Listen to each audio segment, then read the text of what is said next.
Welcome back to our channel.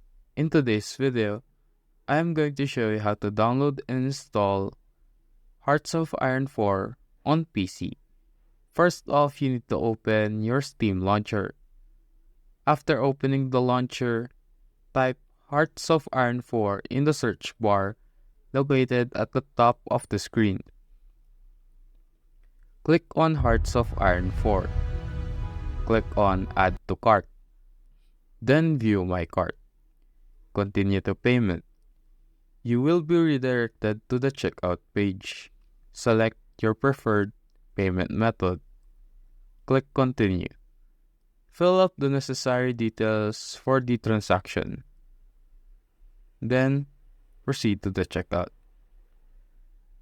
Wait for a while for the app to finish the transaction. Now, theoretically, after purchasing the game, go to your library. Click on Hearts of Iron 4. Click Install.